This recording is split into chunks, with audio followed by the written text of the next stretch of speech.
What's up, everybody? How y'all doing, man? Welcome out to another Marked Up Live. I got a chair right here that I got to move. Man, we've been going at it all evening long. How you doing, Henry? What's going on, brother? Oh, I like that chair there. You like the chair there?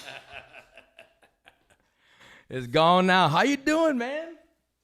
Hanging, brother. Hanging? Thanks for being on the show, brother. Yeah, it's always good, bro. Always good. Yeah? It's good to see you. It's good to see you, too, man. I know, man. I've been working a little bit on my health a little bit, trying to, stay healthy a little bit and gotta stay healthy for the kids, man. The kids are like growing up, dude. They're like already, I got 3 kids that have jobs. But then you don't have to work anymore. 3 kids. I have 3 kids that have jobs. Can you believe that? Yeah, they can start paying for your house. I'm only 28 years old. Welcome out to Marked Up Live, everybody. Welcome, man. Mr. Henry Brun. We're going to be getting down to some good talking here in a little bit. But I definitely wanted to reach out to you guys and say thank you for being patient with me. I know it's been a couple of months since I've done a show. Last one was Cesar Martinez from David Lee, and he was a great, great artist and a great co-host with me that day, man. So now we have Henry Brun. We're going to be talking about, one of the main things I want to talk about too, man, is going to be Fiesta, because I know you have a lot of information about that. And, of course, your badass, amazing career. Yeah, I mean, you're the man, Mr. Henry Brun. And I've learned a lot from you, and we're going to talk about that, too, because I've been working with you now for, I would say, 20, 25 years now. Easy. Yeah. So thank you for mentoring me and all that good stuff. You had hair. I had hair? I had hair? Yeah. Really? I wonder. Oh, and I did. I can show you pictures. You can? I found some good pictures, man, that we're going to show I here had in a a little. little more, too. Yeah. It's not blonde anymore. What happened? It's there. It's there? Yeah, It's there? So you don't have enough lighting. You can't see it. I got to work on that. Note to self, need better lighting.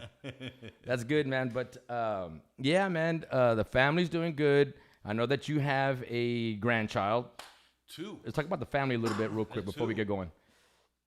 2 grandkids. Yeah. Excuse me. Yes, sir. Family's growing, man. All the grandkids are getting big. How old's your youngest grandkid right now? The youngest one was born on March 5th of 2020. He's a COVID baby.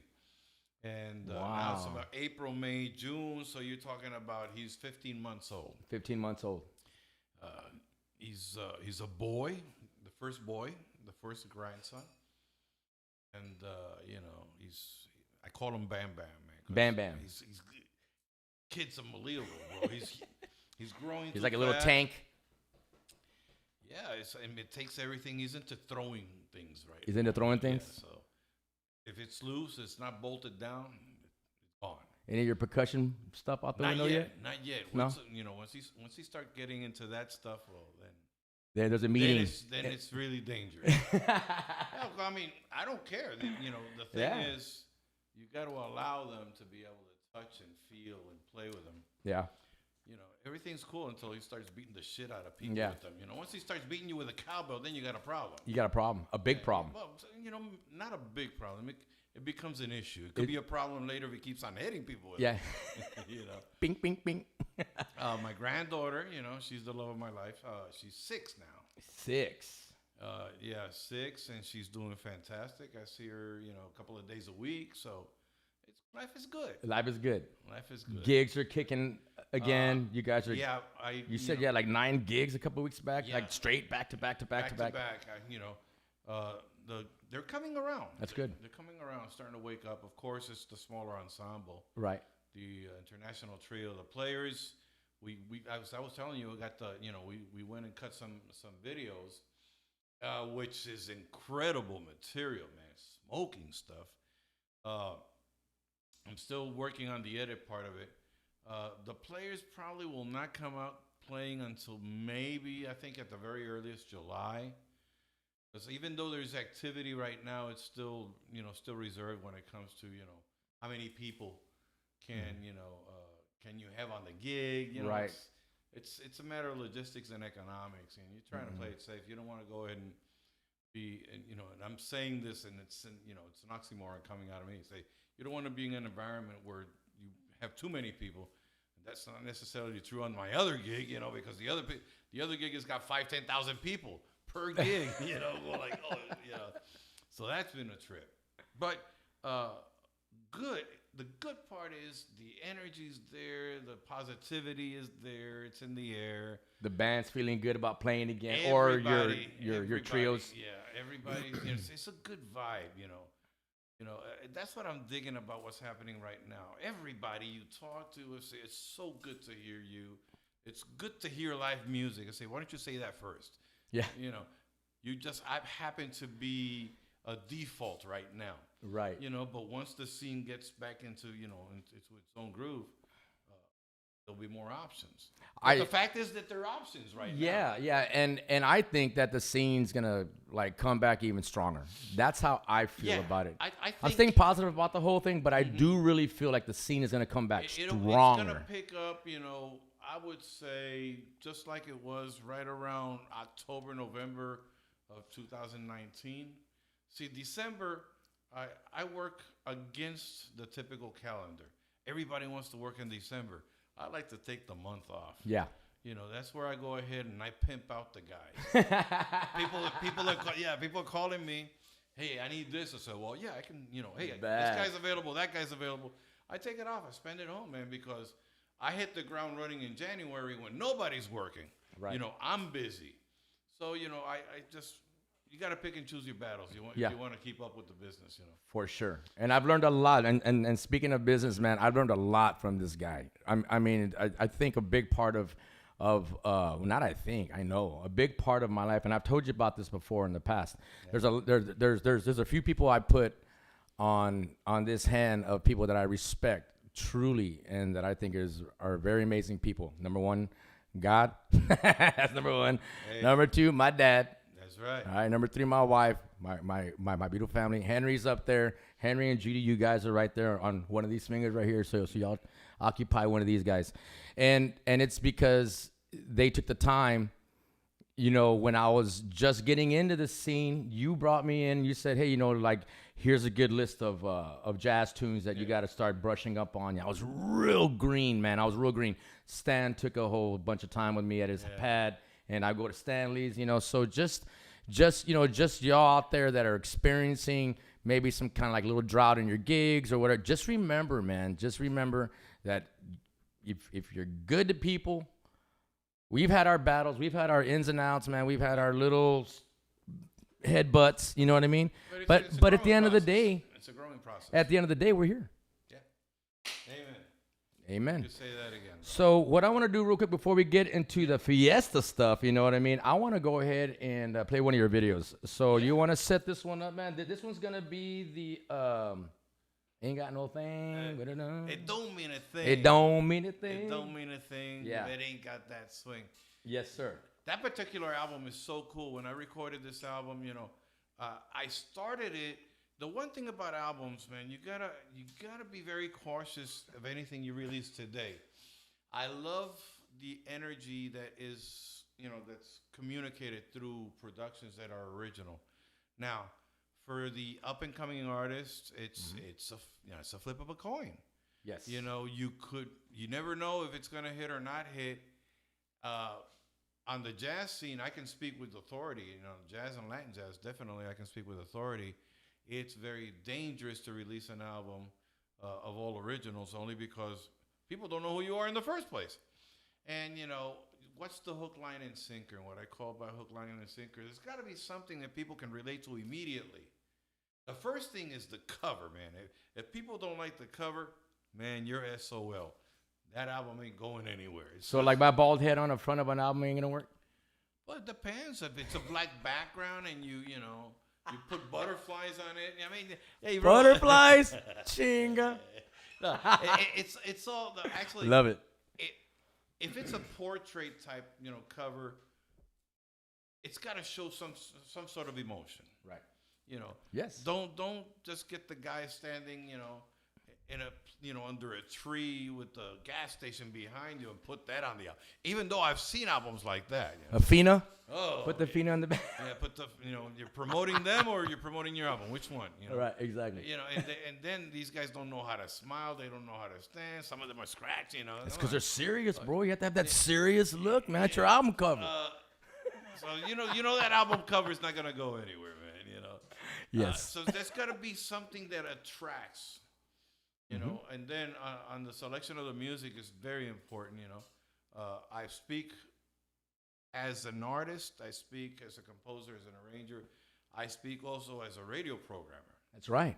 Yeah, we'll talk about that too, about your show on Sundays. Yeah, 18 years going strong, bro. 18 years going strong. God, ranked one of the top 10 shows in the United States in its class. That's bad. I'm humbled by it, because look at you. I never thought, it would happen. I really, it didn't cross my mind. When I did it because I saw a void, and we can go and talk about back in my days with Marc Anthony, 1991, 92, 93, when I was the regional, director for the Southwest division, Southwest USA division of RMM Records, which was the #1 Latin label in the world. Right. We could talk about a lot of that stuff, but it's how the growth of music has evolved. Right. But getting back, let's reeling myself in because man, we can really open up. Sure. But reeling myself back in about the radio. When I first moved to San Antonio, the first thing I did was tune the radio, go through the full range of the dial, and Tejano. Say, okay, all right. Little did I know what I was going to turn into, years later, or what contribution I would have done with the Tejano music. It never crossed my mind. Right, because you're playing percussion with Grupo Mas. Yes, currently. Right now. Yes, yeah. Currently right now, which is a blast. I'm having a blast. That's cool. First and foremost, I'm not the band leader, so I'm not the one. But that's a big relief right there, I'm bro. Not Come on. The heat. Yeah, I just get on stage and put my in-ears and play. Vámonos. That's it. Finish, pack up, go to the bus, and give everybody hell. Yeah. Go on to the next gig. Yeah. So that's a different experience for me, because I've been a band leader since I was 16. Mm-hmm. The players right now are actually 31 years old. The international trio's been together 20 years already. Wow. The Latin Connection, they've been together since 96. So do the math, that's 25 years. Which I got a great opportunity to play with the Latin Connection and Judy and all the brothers. Yeah, I still do. Yeah. So it's long-term projects. What I like, and in order to me, if you're gonna stick it, if you're gonna do something that's gonna be meaningful to stick, you gotta stick it out all the way. You can't do this and jump to that. I maneuver things, but I still have my priorities in order. And have the balancing act, getting gigs. We could talk and elaborate about that. How do I manage to stay busy? Balance is a good word, man. There's got to be a balance, and the balance. One thing is this: as a musician, start off before we even continue talking about the album cover and everything. Right. The thing about balance is you could be the greatest musician on earth. And I've seen many of those, bro. Mm-hmm. I've seen them. You perform with a lot of them. Every day, man. Fantastic musicians. They got the common sense of a gnat.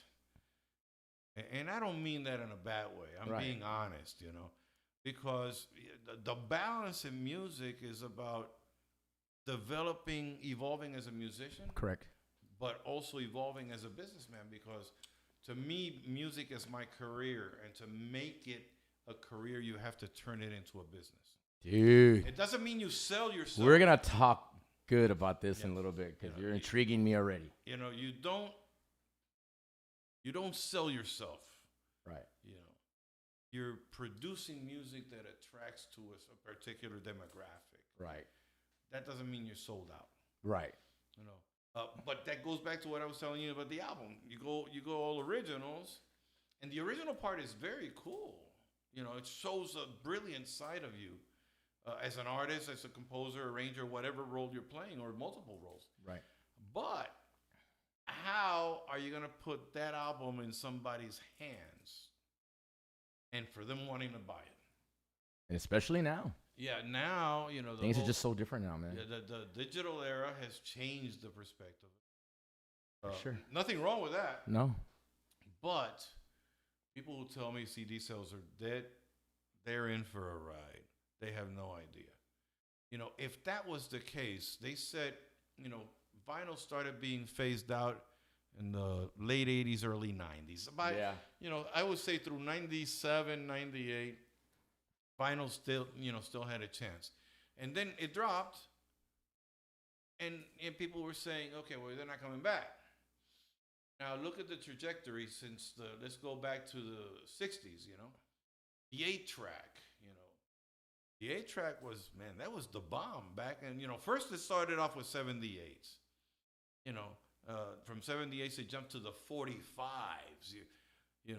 Right now, unfortunately, the music, yeah. Right there. Yeah. But, the music right now, people, unfortunately, because of how things are, and it's all cyclical, because there's so many different aspects to the music business. Yes.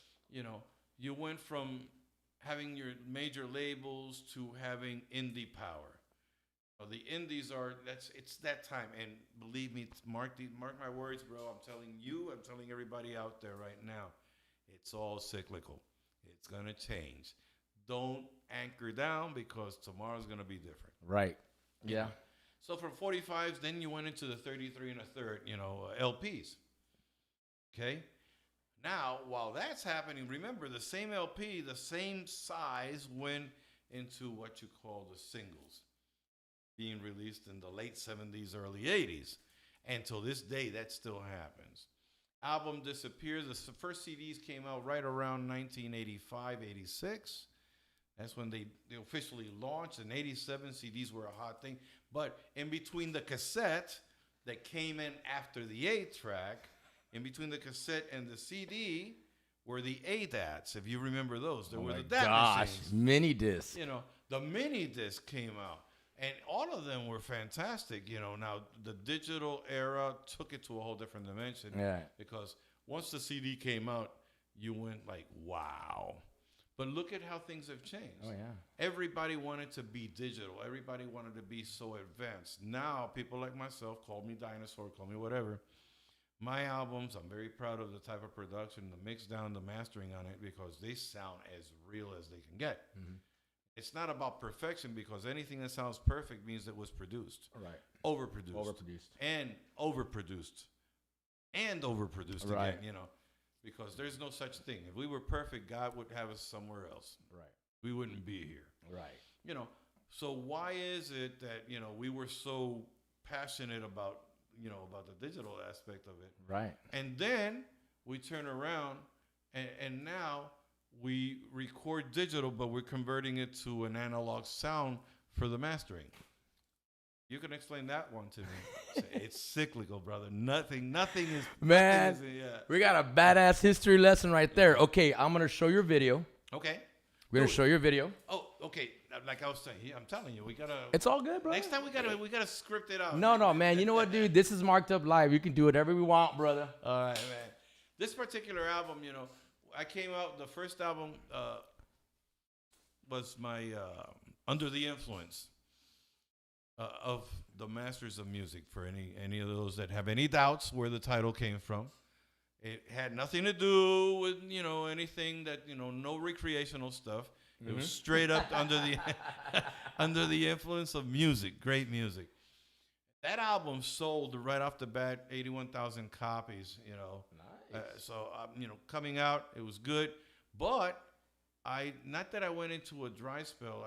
I went through a growth period, an evolution, within the band. Because it went, that was in 92 when I released the first one. And the second album didn't come out till 12 years later. Wow. And there was a lot of reasoning behind it. And that we could sit down for hours talking about it. But it was an evolution trying to get. I launched a project that it ran out of my hands when it came out, because it was so far ahead of me, and I wasn't ready maturity wise to keep up the pace. So I had to continue the evolution, and finally, I found the right formula. Boom, the album came out in 2004, and the rest is history. And so, the success of having originals combined with some standards that people recognize, that's why people pick up the album. Right. Now, once you establish yourself as a recording artist, because that's a whole different onda. Yeah. You could be performing your whole life and never release anything and still do well in business. People that say you can't make a living in music. Oh, you can. That have not, they have not sat down and they haven't narrowed down what their role within the music industry. They play. They play, exactly. You have to have guidance in that. You could be a sideman all your life, like an Al Gomez, for example, and he doesn't like gigs. Even during COVID, he was playing. He did a solo project, but he's out there constantly. Right. Or you could be a band leader. Now you can be a group that plays a certain circuit. Or you could be a jingle guy. You could be in the studio. Right. Or you could be a studio musician. There's so many options for us out there, man. Exactly. Now when we start no excuses is what you're saying. There's no exactly. excuses. There's no excuses. There's no excuses. When I first came to San Antonio, there's certain individuals that would talk to me and tell me that the music scene sucked. They will remain nameless. I will not name anybody, but the music scene really sucked in San Antonio, and it was a waste of time. And it's all right, cool. This was back in 1988. So this video we're about to see is back in 1988? No, this particular video, when did I release this one? 2009. Okay, 2009. Yeah, 2009, Okay. 2010, when this video came out. Actually, this video, I was with a record label that will remain nameless, and we had a dispute. Again, learn what you're doing. Don't jump in and think you know it all, man, because you're going to get burnt. Yeah. I got burnt. I had record sales that were being reflected all over the world, and I didn't know where that music was coming from because it wasn't coming from the 5,000 copies that I had. Right. But somebody was selling them. Ah. So we'll leave it at that. Yeah, okay. But this video disappeared. There's a lot of remain nameless situations that we'll be talking about. Nice. But the cool part about it, this video was, was trapped in that whole mess of somebody, doing me wrong. But that's okay, man, because you know what? I matured. I grew up. I matured. I learned. Henry Brun matured, people. Yeah. I learned certain aspects of the industry that I didn't know before that. I've known this guy for a long time. I can say that. No, but really, I have seen some changes, and it's true, man. Like as we age, because as a band leader, man, we've been through a lot. You know what I mean? I have been your employee for a very long time, and I know what you're dealing with because on a smaller scale, I do the kind of I really appreciate you, and I'm always thinking like, what would Henry do? What would Henry do? You know what I mean? Like I do think like that. Believe it or not, I do think like that. So, but yeah, man, there's a change that we all make, and I've been feeling like my change. Like I've been kind of like going different routes here and there, and shift is good. Shift is very good, man. Change is good. Shift is good. Again, you're right. You need to understand the business, man, because if you don't, you're walking on thin ice, man, because things can go wrong. The more you think you know is the less that you know. Right. That's the truth. Yeah. I'll be the first one to admit, bro, and it's tough to admit this, but the fact of being able to say it shows the disposition that I have to move past it, you know. I've still gotten sucker punched, as recent as a few months ago. Because the tactics of the thugs out there have become so sophisticated, man. You got to be like, and you grow comfortable around the environment that you have around you. Right. The people that you're working with, there's trust, there's loyalty. There's always one, man. There's always one out there. There's always one. It's ill-fated. You know, it's just trying to disrupt the pace of what you're doing. Yeah. So what do? You just move on. Don't attack. It doesn't, a thug is a thug is a thug. You're always, if they're out to take advantage of you, they're going to do it. Right. Just eliminate the possibilities and move forward. Yeah. So, okay, let's introduce this video. This video, after I released, in 2004, I released, Spiritual Awakenings, which was a great album. Not because it was mine, it was very enlightening. And, hence the title, it tells you everything. It was a spiritual awakening for me in many aspects of it. And I introduced the rootsy part of it, which goes back to prove what we were talking about, the moniker of Mr. Ritmo. There's 9 cuts on that album that address strictly percussive rhythms that many people are not even familiar with. Rhythms that are actually being used today by some of the top players that people don't even know they're being played, You think it's reggaeton, and reggaeton is, what you're hearing. Nah, man, there's a lot of stuff under the reggaeton that makes it what it sounds like. So I went ahead and then in 2006 released Judy's album, her solo album in jazz, which was fantastic. It did really good. It did the circle of awards and everything else. And then after that, I released, Rhythm and Reeds, a tribute to the master Duke Ellington, from which this album comes out. Okay. And I went in a complete 180 on that one because I wanted to do something that people can relate to. Duke Ellington's, to me, is the king of Americana. And Americana is not what everybody acknowledges. People think Americana is the singer-songwriter circuit. No, Americana is the popular catalog today in America. Standards. That's all part of that book, the American Standard book. So Duke Ellington was a master of that. And, he was a guy that today he showed up with a 10-piece orchestra or a 15-piece orchestra. And tomorrow he'll turn around and show up with a trio. And then turn around and show up with a sextet or a nonet, And you could even hear it in an album, have 2, 3, 4, 5 different configurations, But the common denominator, his rhythm and his harmonizing was all there present. So I started diving into, I was selecting Duke's music, and then I really got deep. I lost it there at that point because I just immersed myself in his book, and the more I heard it is the more I'm hearing all these different things, and we're like, oh my God. Now at that point I crossed the line because I went from producing a commercial album, with a very good line of success ahead of it, into a personal album. Right. And that's a gamble,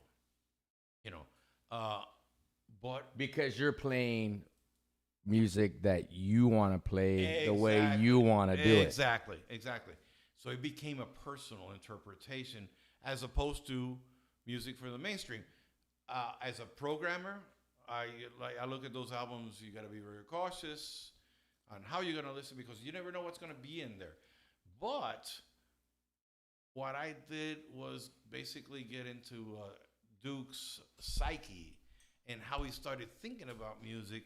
And I just found that to be so fascinating. How he went from a trio, that to the other, and still continuing his messaging. Right. And that, I found it to be fascinating. Well, yeah, we're about to see that right now. So everybody, we have Henry Brun here on Marked Up Live. I'm so glad that you guys are hanging out. Henry, you're a badass brother. And we're going to show a video here. This is going to show the Latin players. Yes, the orchestra, huh? The full orchestra. All right, here you go. We'll be right back, party people.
What's up, dude? You're telling me a great story. That's funny, man.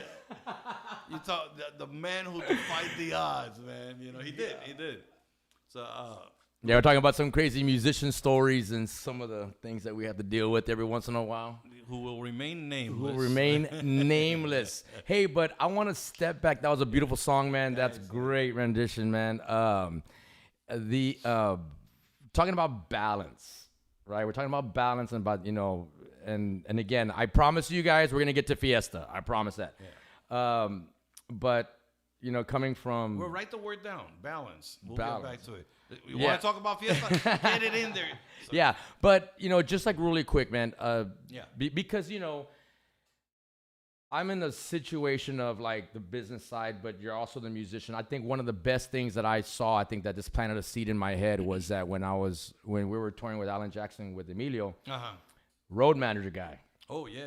He would come out there and just not control, but just handle all the business necessary for the evening for every show, right? Once everything is good, he actually gets his guitar and jams out on stage with Alan Jackson. I really appreciated that because I saw the business side of him and I see him get up there and he starts jamming out on guitar, right?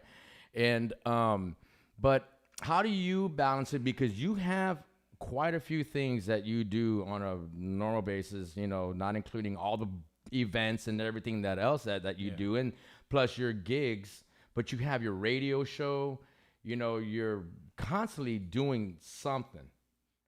And a lot of it can be with the city. I mean, they're big time events or whatever it is that you're doing, So how do you balance all that out, man? Because when you are talking about musicians and, telling them, hey, man, you got to know what you're doing. You got to, how do you start? For like somebody new that's like, because you are a man that's been doing this for a very long time. If people are over here watching, I want them to know how you balance it out. Well, I started, like I said, my first band as a band leader, I was 16.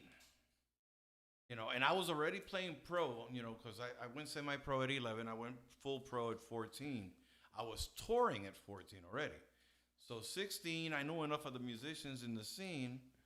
And I said, I was getting calls from buddies. Hey, man, I got this thing going on over here. What are you doing this weekend? Are you off, man? Do you have a gig? I say, no, I'm off, man. I'm off. So I say, okay, hold on a second. So I get, and as a musician, your database is everything. Right. Because those are the ones that are going to help you create, move forward, or stay busy in the business, however you want to look at it. So I say, okay, well, hold on a second. What's your money like?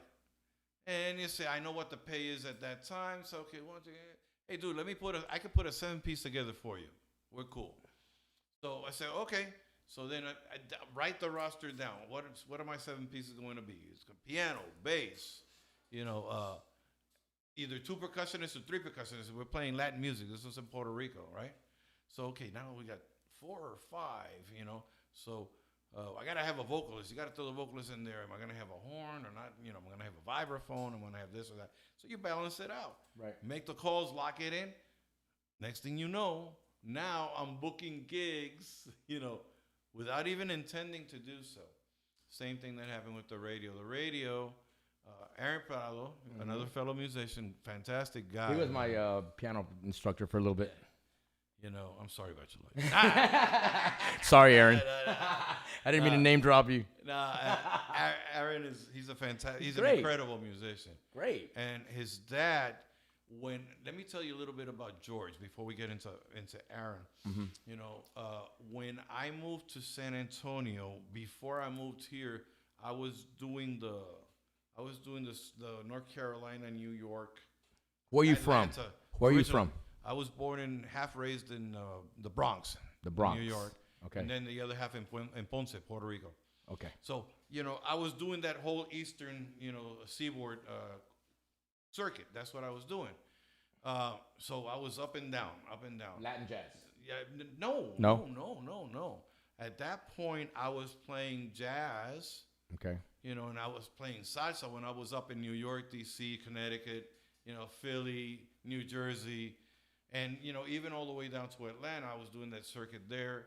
But But then at the same time, I'm doing singer-songwriter material in North Carolina and especially in South Carolina. You know, one of my fortes over there was Myrtle Beach. You sing? Not worth a shit. No, but you know what? Now that I quit smoking years ago and all that, my voice is a little bit more clear. I've lost a little bit of my intonation, but yes, I can keep a tune going. I do mainly backup vocals and stuff like that. You know, so I could fake it. I can fake it well. Fake it till you make it. Yes, sir. Oh yeah. Oh yeah. So you know, so I'm faking it, but I'm playing, you know, I'm playing James Taylor, Jim Croce, that whole catalog, which that's a whole different onda, man. And I was digging it, you know. But by the same token, I'm playing jazz and blues. There was this guy called Ray Codrington, you know, one of the stronger, you know, jazz players in the North Carolina area, and he was buds with you know, with Ron Carter and those guys, you know. So I'm getting a schooling and a half. And then I played also with this guy, this singer-songwriter guy, who also played an incredible jazz. So I was double dipping with him. During the week, you know, it would be a duet, him and me. He plays guitar, I'm playing percussion. And he's singing the James Taylor, Jim Croce, that whole book, American, you know. I mean, there's some serious material there, you know. Yeah. You look at America and look at, I mean, Simon and Garfunkel, we did a lot of that stuff. So we would do that during the week. Then, and then on weekend, we're doing Miles Davis. And oh, man. So you were just doing it all, man. Yeah, so that's exactly. great. And then when I wasn't doing jazz, I was playing salsa. So I'm really soaking all this up. And I basically was home basing out of Myrtle Beach because I learned how to play real beach music down there. That was a blast. No, now that's surfer. Don't confuse it. Hey, that's surfer. That is cool stuff. Yeah, it is. You know, the Ventures, bro. The best group for doing that stuff. So doing all of that, you know, you just have to learn how to understand. You know, don't pretend to. That's a great one. And don't pretend. You know, one thing I'm going to tell all of you from the bottom of my heart.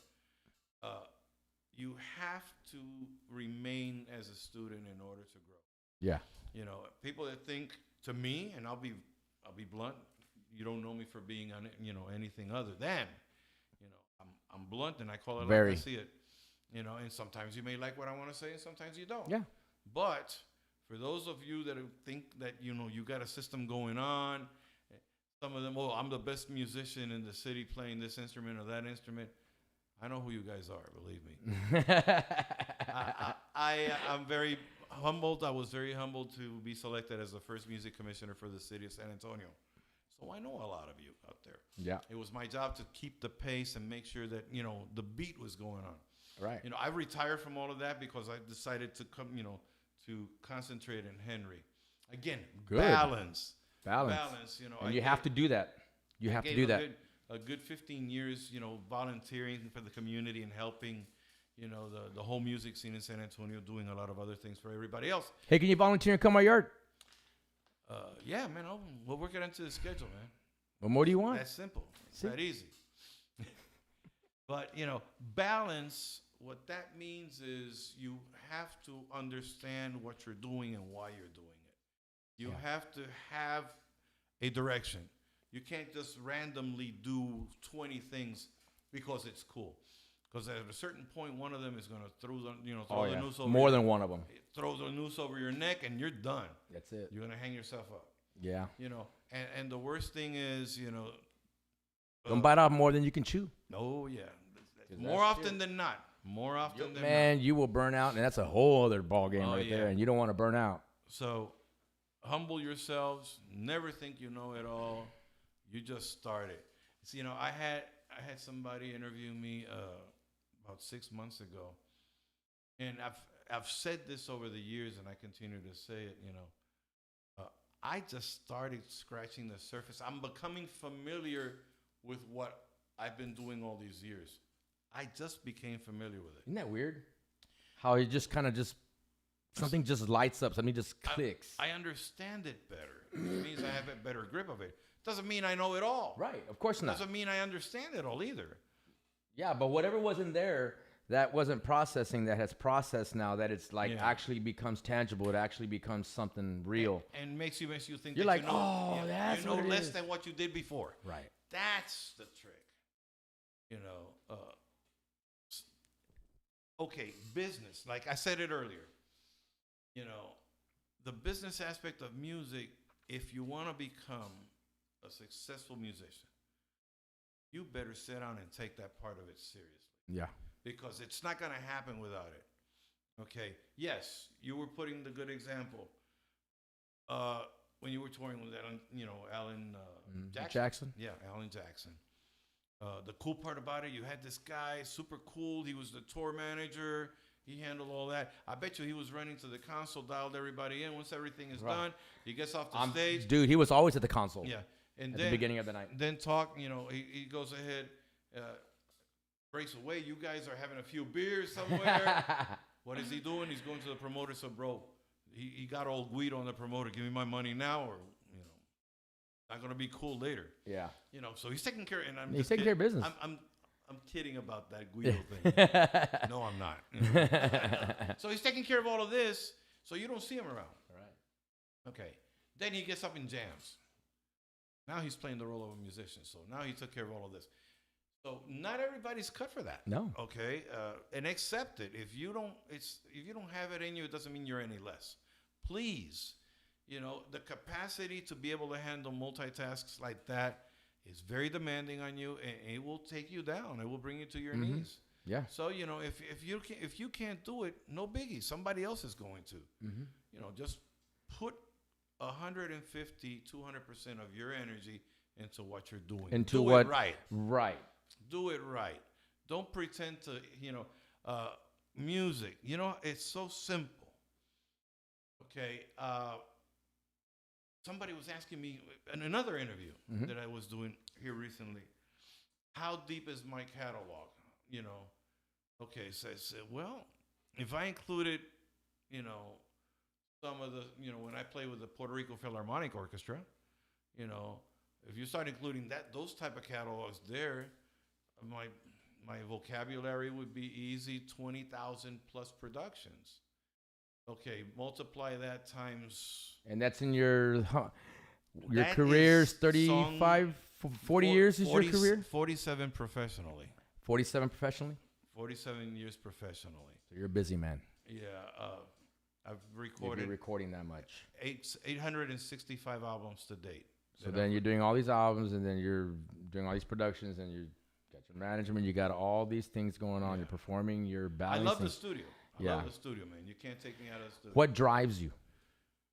Perfection. Perfection? And to me, I translate perfection to be a feel-good groove. Yeah? If it's pocket. And it's there, and it drives what's happening. The one thing is this. You'll see a lot of percussionists, I sometimes don't understand them. I don't, because to me, I started off as a side man. Okay, I've gone the full picture. I've worked as a production manager. Okay, I've been a roadie. I've humped gear. I've been a backline technician. I own a backline company. That's right, you do. I own a backline Starlight. company. Yeah, exactly. No, not Starlight. No, not Starlight. All-Star backline company. Okay, All-Star. Okay. So I got my backline company on the production end. I've played, I've actually studied every role. Why? People don't see a need to, for that. I saw all the need for it, because when I started touring, I built Ridgeport originally. Check this out. Ridgeport is my corporation. It's the umbrella, to All-Star, Starlight, all the different things that we do. They're all different divisions thereof. Sure. When I started Ridgeport, I started it right along the time I started the Players, for the purpose of representation, because at that point in time, the music business had advanced to a point that if you didn't have a representation, or somebody that represents your interests in music, whether it may be an agent or a manager, if you didn't have that, nobody would pay attention to you. You know, that's the reality. You know, so I built my own company around my band, and that's how Richport started. And if you're a beginning artist and you don't have representation and you don't have any of that, but you believe in yourself and you're gonna push yourself, whatever it is that you're doing in this business, how would you advise them? The first thing if you're starting out, you don't have any of that. Well, you have to have something. Right. Okay, and that's something, first of all, it's the will to do what it takes to do it. All right. That's number one. Number two is get your shit together. Right. Which means study. Study music. Even if it's only the basic principle of how to read notation, because at a certain point, the reading notation is going to help you remember the songs that you don't remember. Right. You know. Right. Okay, so if my my brain, my computer upstairs is 20,000 plus, albums that I know without batting an eye, I may remember the core of it, but there's going to be a lick here, a break there that I won't remember. So I can always go back to the book and boom, there it is. Oop, there it is. I know, that was pretty silly of me. That sucked, bro. More corny. It's corny. Yeah. Boy, it's the commercial, bro. It's yeah, to me, man. tag team came back strong with that commercial, bro. You can't beat that, bro. But to me, the funniest part was not them doing the rap on TV. It was the two dancers Yeah. That part made me laugh, but I couldn't handle it. So, but hey, it sold. Get your act together. Yeah. Prepare yourself. And that's what I was talking about. To me as a percussionist, I am a complementary instrument, unless and depending on the genre of music and what the role of your instrument is at that point. Right. Okay. I'm gonna share a story. Yeah. A Henry and Marc story. Oh shit. And this is how Henry rolls, and this is what happened. The result. Okay, so Henry hires me to perform. You had an album that just came out, and you wanted me to play keys. Oh, yeah, okay. On a gig, yeah. It was a gig? Yeah. Soul Train. It was your album release. The release party, yeah. All right. So we had two rehearsals set. Yeah. That was it. We had to have everything done in 2 rehearsals, right? That's how I roll. That's how he rolls. I get there. You come to the rehearsal. I came to the rehearsal to fine tune, not to learn the material. Right. So guess what? So I came in there. Bottom line, I'm straight up. I went in there unprepared. I did. Actually, you're giving yourself a lot of credit.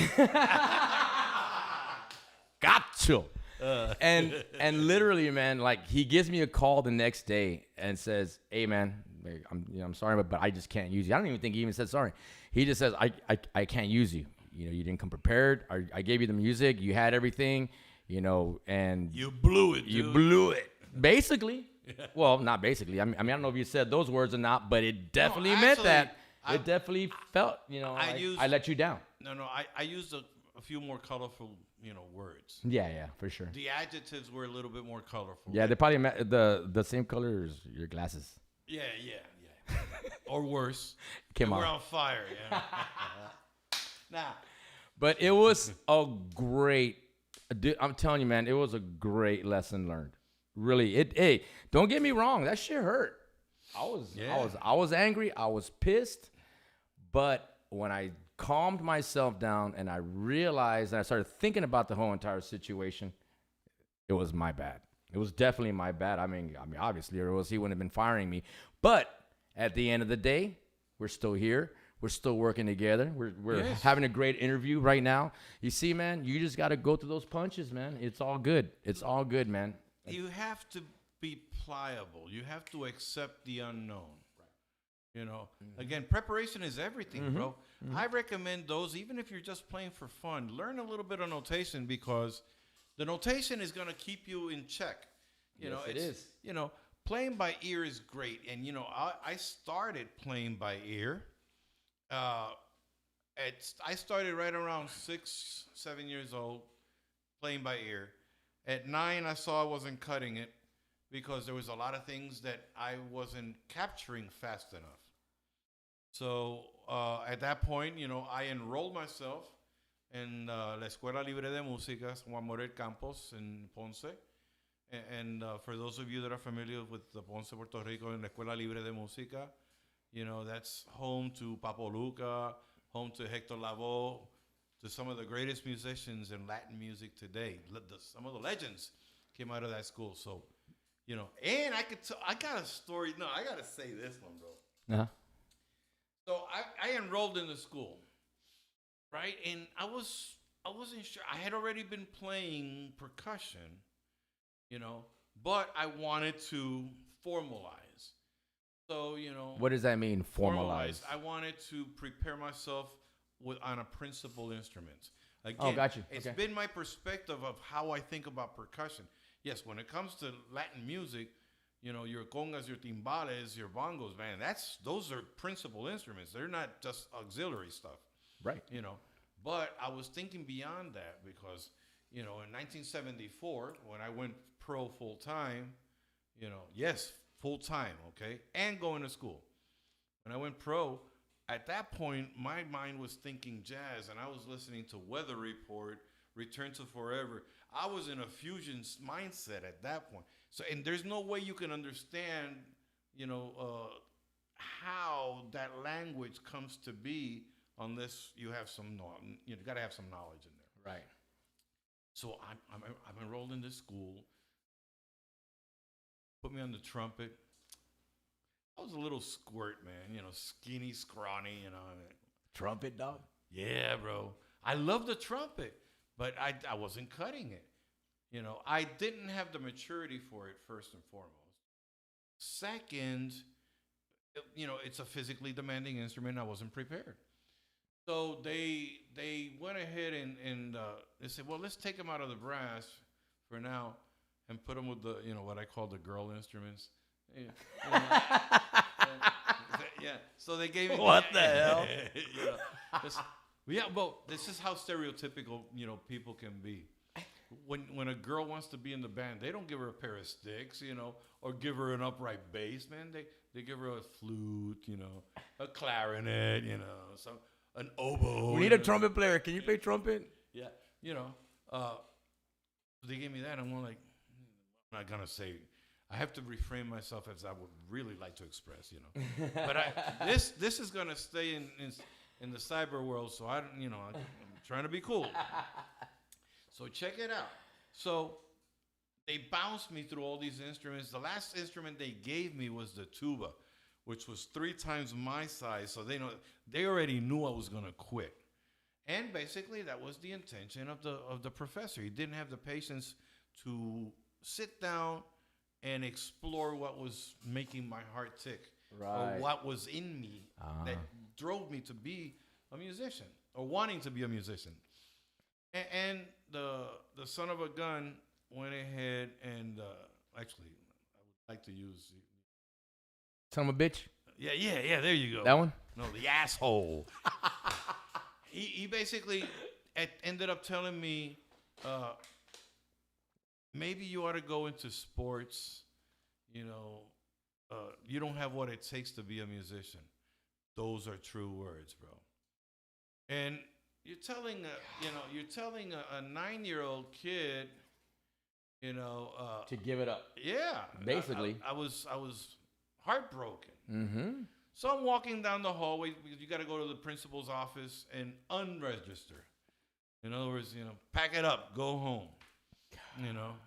Withdraw from school. Yeah, exactly. Withdraw from something that I volunteered for. I said, all right, fuck it. Sorry it came out, So I'm walking down the hallway, and all of a sudden I'm hearing these guys jamming. Now, no moment that professor, the first one, asked me if I knew any other instruments. He never pushed me into the rhythm side. No, I don't know why. But of course, the people that they had, the students that they had on the rhythm side were a little bit more, a little older. They were 11, 12, and most of them were in their teens. So it's a level of maturity there that could be disparate with a 9-year-old. But I'm hearing this groove going on, so like, hey, Yeah. they're onto something in there. So I open the door, and they're in the front of the room. So I sneak in one of the back seats, and I sit there and listen. Stayed there the whole time. Guys came out, they said hi, and nothing informal. They didn't reject me or told me to leave. The professor didn't do that either. So I did that for a whole week. Wow. Every day I would go to that room, and because I spoke to some of them, they told me this is the schedule. Now, the last day of the week, I'm walking out of the room. The professor that had sent me to the principal's office to withdraw from school, he catches me and gave me a heap of shit, And he said, no, I'm going to take you over there right now. These were the days, where slapping a kid around and stuff like that was acceptable. Right. As a discipline, as a disciplinary action. Right. But the professor that was in the rhythm section went ahead and said, stop. Okay, come on, let's go to the front. Sit down, play. Now, when I started playing, first of all, the professor that was running the rehearsal, the sectional, he was blown away because he didn't know I could play that much at that point. Did you know? Huh? Did you know? I couldn't say. How old were you again? 9. No, you were 9. Yeah. I had been playing, piddling around and stuff like that. So boom, I stayed in school. There I am. I'm studying percussion. We moved past that point. So basically, the new professor embarrassed the other one and say like, and revenge is sweet. On the next chapter, I'll tell you what I did. Years later. Years later. Yeah, that's a long story. Yeah. So I'm doing that now. Okay, so I started playing. I moved up the ranks pretty fast, and I was having fun. So then I started getting calls from neighborhood bands and things like that, garage bands. Yeah, man. So I'm playing with this one garage band once, and there was a couple of professional. We were opening up for a real band, a national name. Oh wow. Who remained nameless, but they hired this neighborhood band because they would play. They sounded good. Okay, so the percussionists that were playing with the pro band came in. Excuse me. They stood in front of me because the only instrument I could afford at that point was a set of congas. They were Mexican congas, the ones that had the weird colors and the palm trees painted on them. You remember? Everybody's seen those. Everybody had those. Yeah. So they started making fun of me. So needless to say, again, I get my heart broken. Now, out of the blue, excuse me.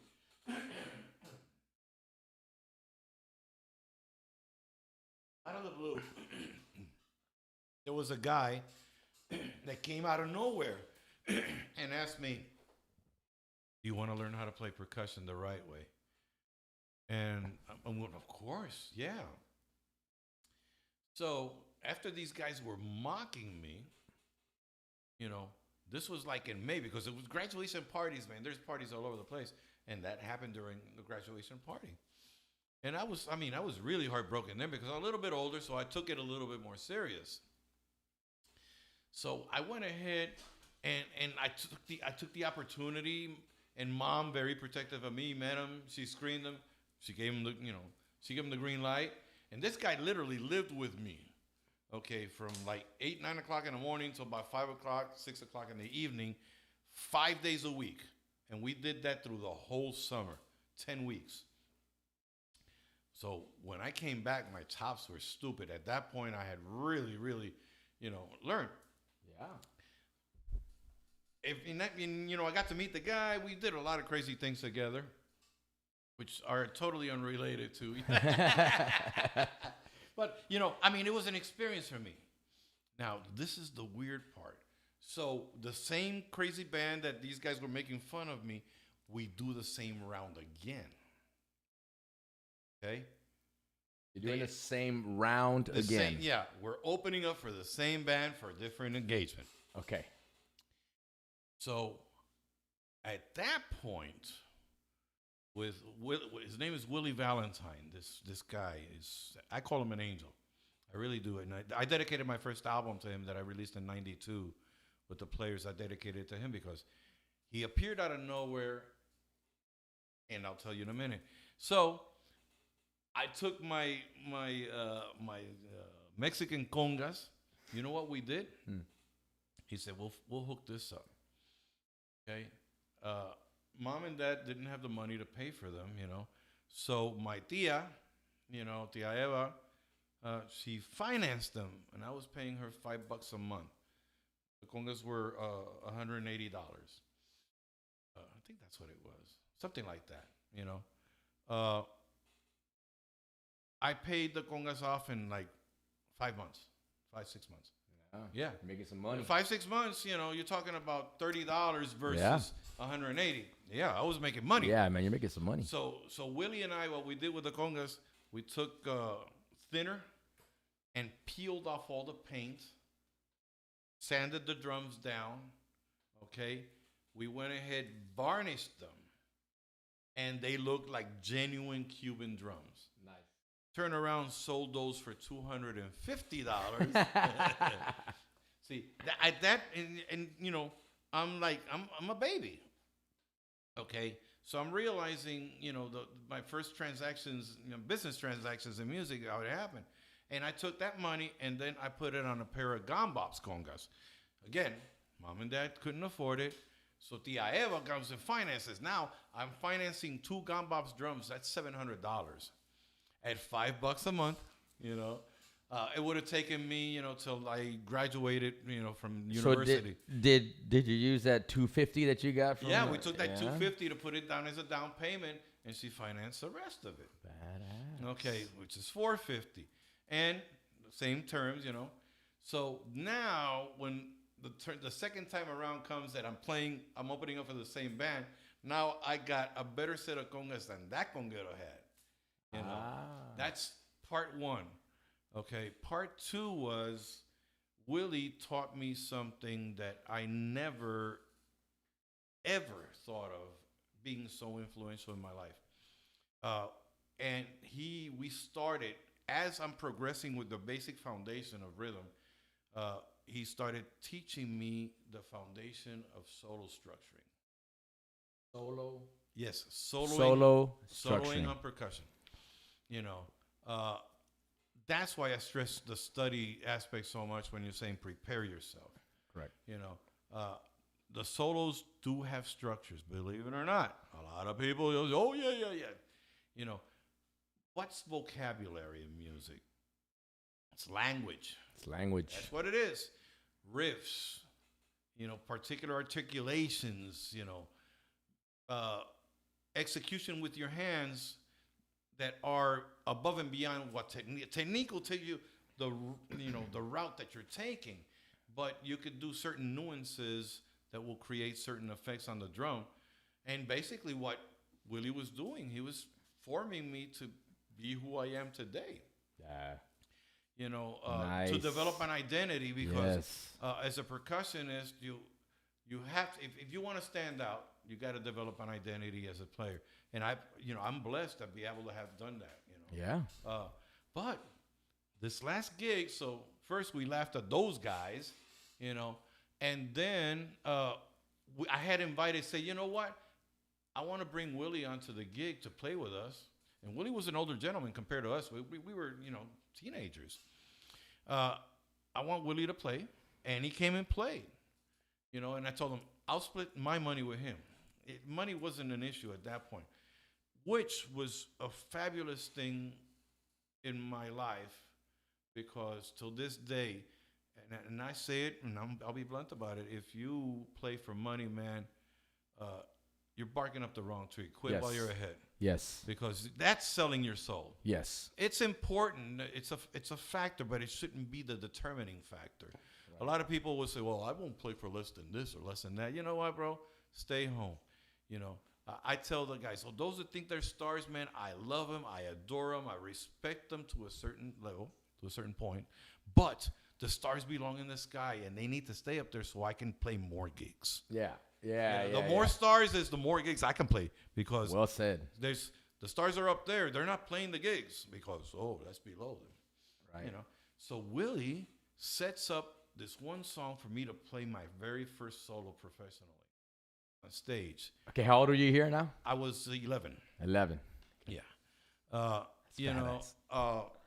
I'm playing, and I'm looking to see his expression of approval. And we finished the gig. Need that validation. Yeah, exactly. Yeah. I just want to make sure, am I on the right direction? He came, he gave me a hug, and that was the last time I saw him. What? Yeah. Why?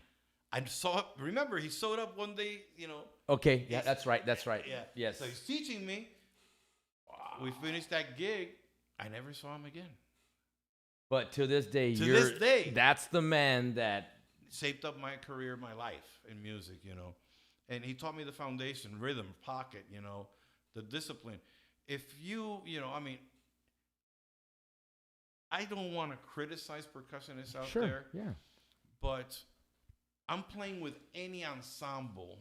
Doesn't matter what it is. We've done gigs together too, man, like on the top 40 side too, man. You're out there jamming out. But I'm complimenting the drummer. Yeah. I am following the drummer. I'm laying the foundation for him to play happier because he's not restricted to have to play pocket all the time. Right. So I'm doing it, and he could play freely now. He can jam. I've always seen the role of a percussionist as a complementary instrument. For sure. Unless you're playing Latin jazz, and then to me it was a gradual thing because I started off on the bongo, which is the instrument I continue playing with the International Trio, and it's a very prominent instrument in that trio, And then from the bongo I jumped to the conga, and then from the conga I jumped to the timbales. I opted to play timbales with the Latin players only because it's hard to front a band and lead the band when I'm playing bongos or when I'm playing congas. But on the timbal, I'm able to execute a little bit easier, because I can have one hand working. And again, what does that do is you learn what to be a polyrhythmic player or independence. If you're a drummer, they call it independence. Now you're playing 3 or 4 different rhythms, when you're playing set. Yeah. That's independence. Of course. And the syncopation that it takes to pull them all together. Okay. I've talked a lot. No, but, I kind of have been experiencing what you're talking about because as a musician still trying to develop my performance and singing.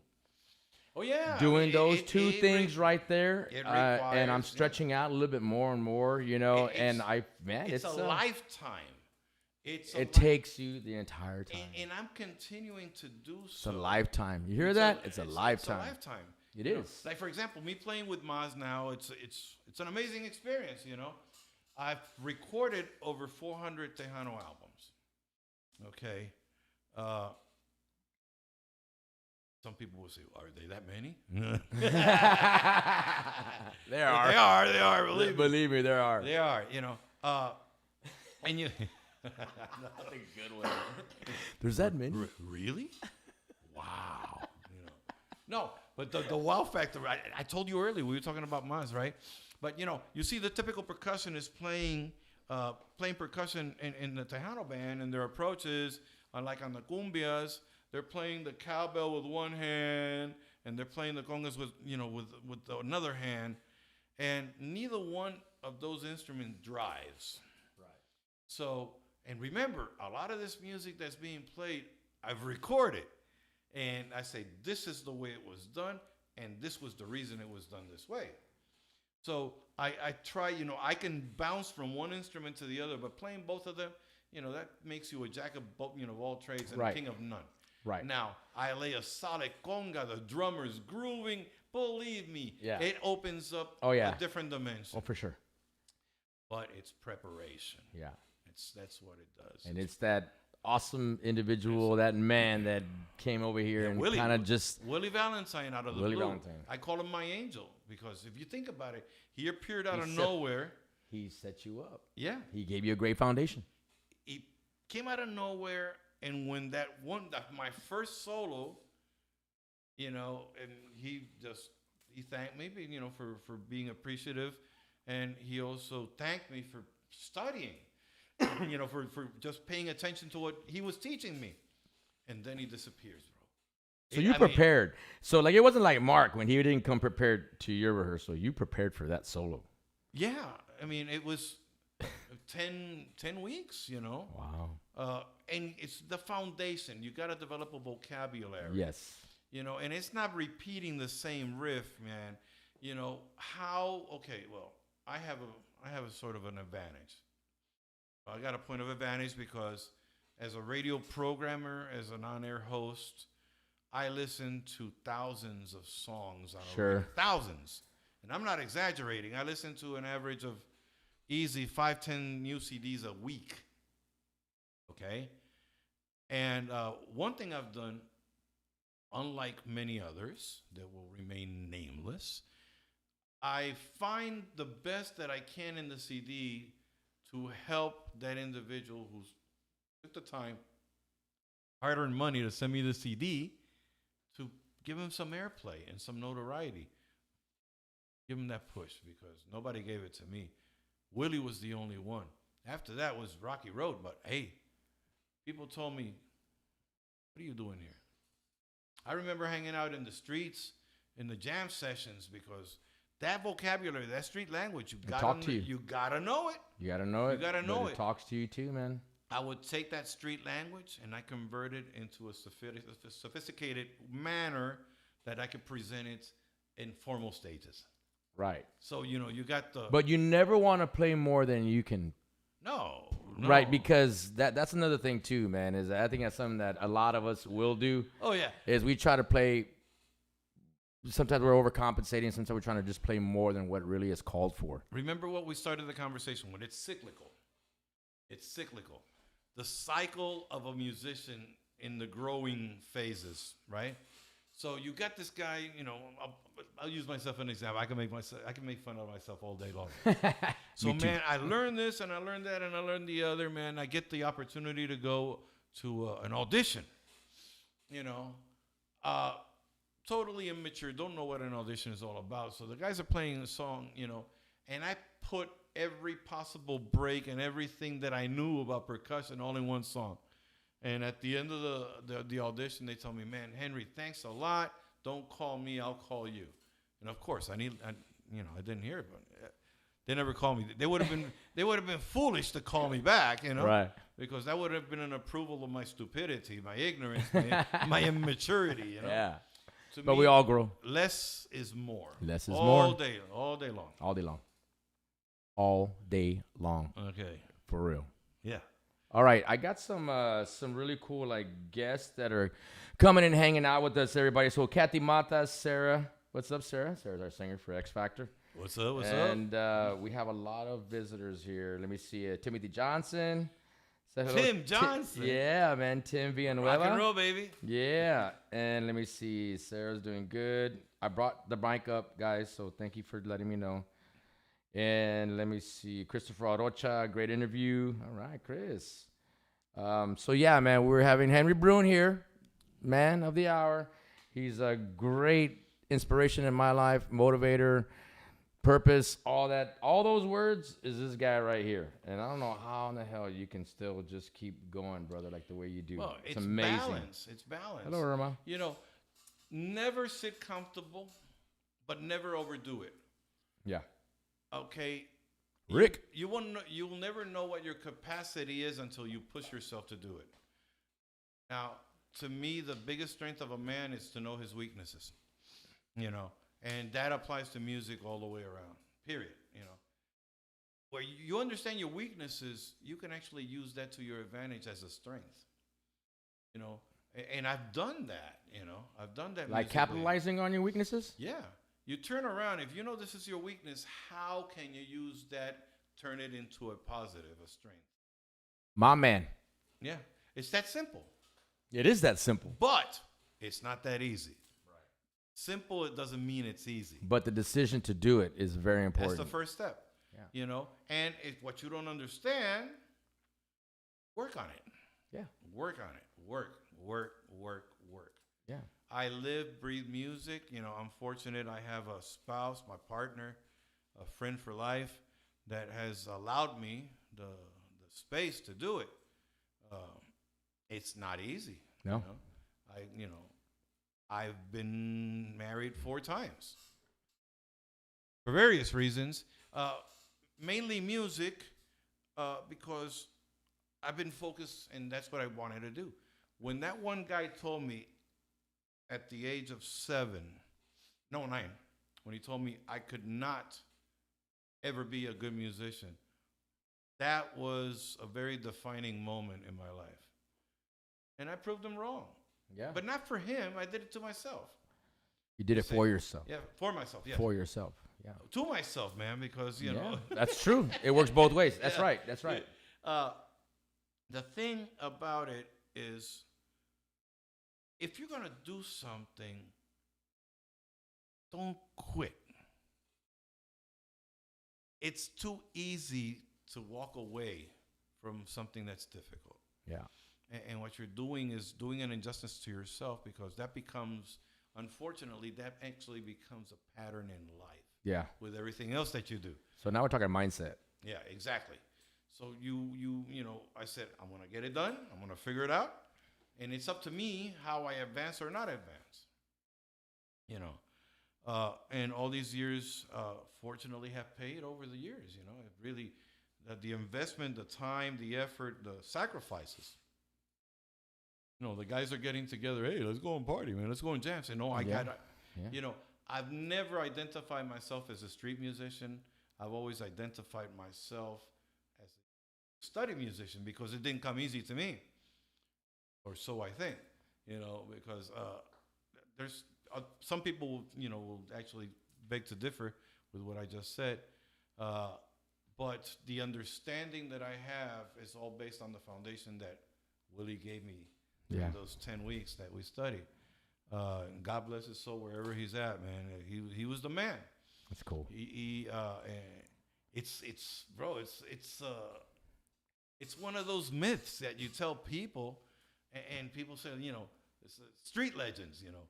And the thing is, as you grow older, you know, you grow stupider, and it happens, man. Besides burning the brain cells with a lot of other stuff. With water? Yeah, water, recreational water. Or liquid bread, you know. Liquid.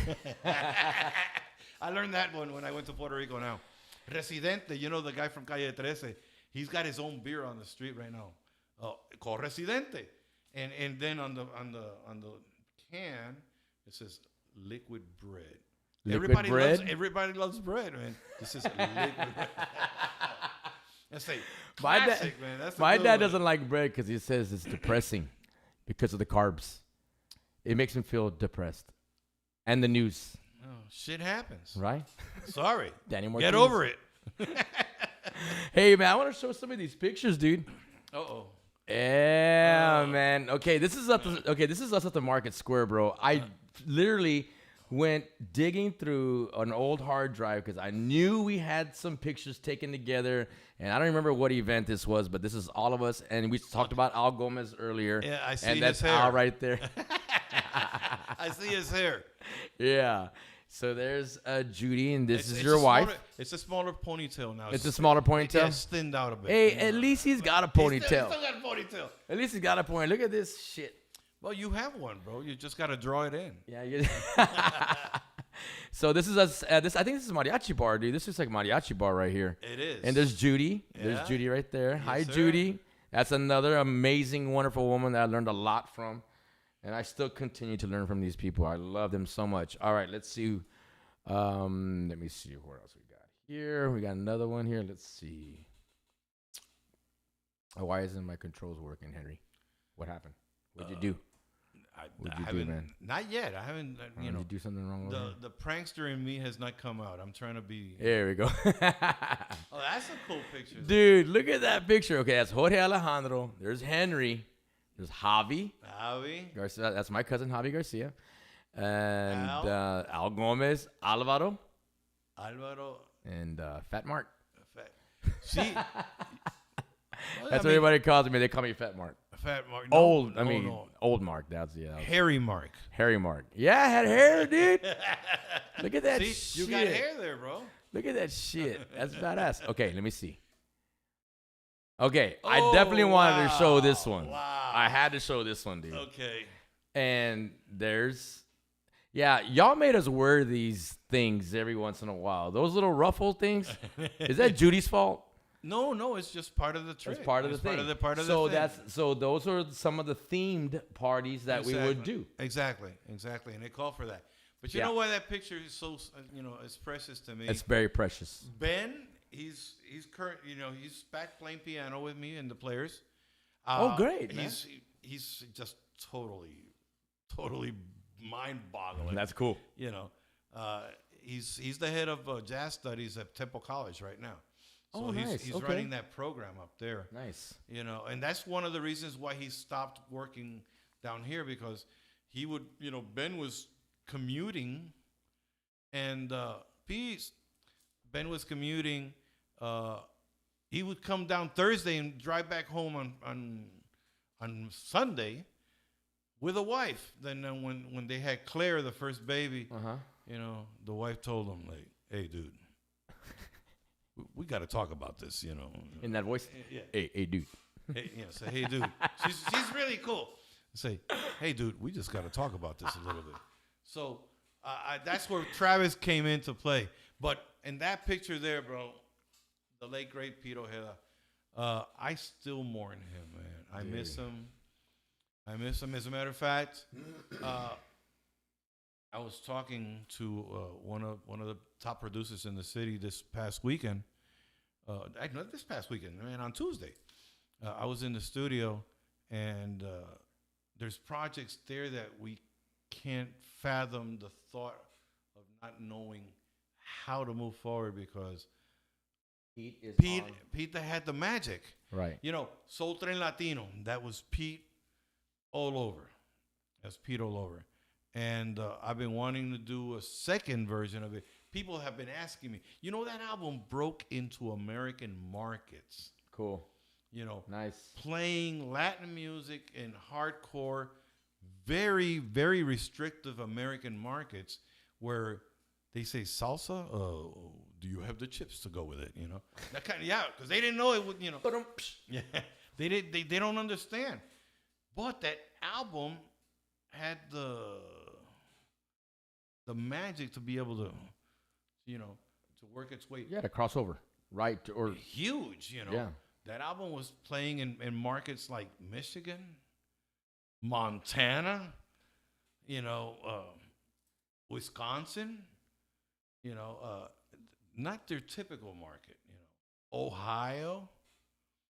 So, the players have been very, they've been very fortunate, very blessed. The music is heard worldwide.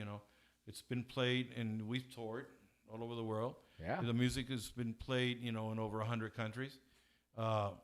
It's Mac Daddy crazy in South America, but of course, Yeah. Colombia, they go nuts over the music. They love it over there. It's a very well recognized name.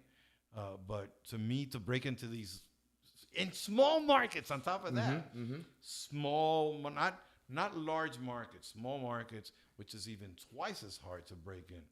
So, I've been wanting to do the follow up. Everybody say, when is it coming out? When is it coming out? The formula that you used for that was incredible. I say, I can't duplicate it without Pete. Yeah. I can't, because Pete was one I would tell him, hey, dude, I hear this. If you listen to the Soul Tren Latino cut, Superfly, nobody thought I could pull that one off. And, it was just one cool afternoon. Bertie Barra, who was the engineer and helped with the production too. We were in the studio, say, these are the voicings I heard in my mind. Let's sort them out. And boom, there we go. And that was the direction. Mapped it all out, got an arrangement made. And Petey throws one of the sweetest solos I've ever heard. Pete hated the solo. He said, I don't like it. And Bert and I are looking at each other. It's like, nah, come on, dude. Another special moment like that, Spot Barnett, the late great Spot Barnett, my God, my soul brother. Mm-hmm. You know, during the Duke Ellington album, I recorded this song. It's probably one of the most romantic, one of the most seductive tunes that Ellington ever played. Was In a Sentimental Mood. Man, it was very emotional. And after Spot got done recording that song, you know, we both heard the playback, and we started crying. Both of us, bro. We're like, oh my God. Bro. Oh shoot. Yeah. Really? That's how powerful that performance is. Yeah. Yeah. And it's, to this day, I still hear it. I mean, I just, you know, I think of the moment, you know, every moment that I was in the studio doing it. And, you know. That's a beautiful story, man, especially just, you know, and going back to Pete, you know. That guy was a remarkable person. And again, that's another person that was a big mentor in my life, because when I was playing with Joe Posada, when I was 19 playing with Joe Posada, I didn't know what the hell I was playing. He just gave me all the voicings. He just said, until you learn these names, just play this. Stick with this, yeah. Yeah, exactly. so he would show me the voicings, and then I was a sponge. You know, I just learned it, and I just kept going. But yes, that's a beautiful man right there. What other picture you got? Actually, I wanted to show another video here real quick. Oh, okay. So, and then when we come back from this video, we're definitely going to talk a little bit about Fiesta, because I don't feel like it anymore. You don't feel like talking about Fiesta? No, definitely. No, this guy is like deep into Fiesta. That's why I really want to ask a couple of questions on that and see what we have forward to, and what the future looks like for our music industry and all that stuff. And all right, guys, you guys are watching Marced Up Live with Henry Brun. We'll be right back. We're going to show another great video with Mr. Henry Brun and the Latin Players. All right.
the perception, bro. Yeah.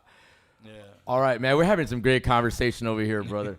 So what was that little smirk and little laugh that you and the drummer did right there towards the end? Now, that particular song, Travis and I were, Travis had written it out. Okay. And then we were. And Travis is the piano player. Yeah, he was the one playing piano on the session.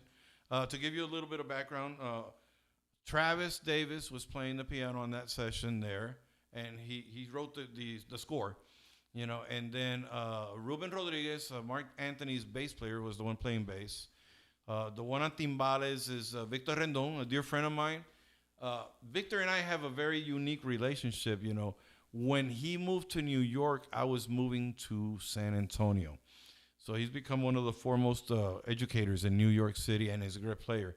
He has his own band right now. It's called the Latin Bronx Connection or something like that. Very cool band. And I've gone and played and recorded with him up in New York. The Oriental lady, the Asian lady there, she's Japanese. Her name is Yasuyo Kimura. That's Victor's wife, Oh, cool. Yeah. And, I tell Victor, he was mañoso. Because, I wouldn't say pedophile, but, he was mañoso. She was one of his students. Victor, I love you, bro. Oh, that's funny. Yeah, she started off as a student and ended up as a wife. We'll leave that one alone. And then the one on the drums, Memo Acevedo, plays with Frankie Valli, and he's one of the top call players on drum set and percussion. And actually, I was doing a gig with Vicky Carr, and he had flown in, so I said, "Come on up," and they loved him, man. Oh, really? Memo's Memo, yeah. Yeah, cool. But that's the crew and myself on congas. That's cool, man. All right. I've been wanting to talk about this. We got to talk about Fiesta, man. Okay, we already know that Fiesta's coming up. What are the dates for Fiesta again? Fiesta starts on the 17th of June, and it runs through the 27th of June. All right, 17th is Fiesta, the official launching. What do they call it? Medal Mania. People exchanging medals, and they do all kinds of crazy stuff. Now, that whole event used to take place in front of the Alamo. It has been relocated to Hemisphere. Okay. To the park. So it's going to be taking place at the park this year. And of course, they're going to have live entertainment in there. And I got boys, I'm not trying to promote free or anything like that. Mike Rodriguez, Mikey. Yeah, Mikey and Cecilia. And of course, Will Perez, E7 is going to be. Yeah, E7 is going to be jamming out there. Yeah. So it'll be a cool gig. I like that group. Yeah, man. Oh, yeah, man. They're great. They're happening. Yeah, they're happening. We had right Ceci now. on the show after she came out on the. Was it Sing On? It was that Netflix original song competition. Oh, cool. And she came out on it. That's So we had her on the show, man. Celebrating. She had a baby too now. She had the baby. She has the baby. Yeah, the family's growing. The baby looked like you. It had no hair. Just kidding, man. This dude's crazy. And so Market Squares. Yeah, it starts on the 7th. Then, of course, all of you are aware some of the events have been canceled. Mm-hmm. What has been canceled? Like, what's actually on and what's not there anymore? Off the top. Taste of New Orleans was canceled. Oyster Bake was canceled. Shrimp Fest? Shrimp Fest got canceled. Some of those events, the thing is, a lot of these organizations, they're nonprofit. All right. And they take the proceeds of this to be able to staff themselves and produce the other events throughout the year that they do. Right. So because they had a down year in which there was no income coming in, it was very difficult. Some of them had to do a full reduction in staff. Some of them, a couple of organizations didn't make it, which is very tragic for the arts and culture scene altogether. Man. Yeah. And all I can do is hope and pray that, that the leadership that was there in place doesn't give up and they try to, reborn, bring these organizations back up from the ashes. Yes. I hope it happens, for the sake of San Antonio and our culture identity out in the rest of the world, So some of these organizations, they had the choice to fold or just hang in there. So they reduced staff. Consequently, the production end of it, a lot of these events take 3, 4, 5 months to put together. So they're not happening. But 22 is going to be a whole different story. This is a very unique and isolated incident. Market Square, Fiesta Market Square, which I have been, executing on the talent side of the house, the curating. This is not an event in which I just, or any event that that I'm being, working at a producer level when it comes to talent.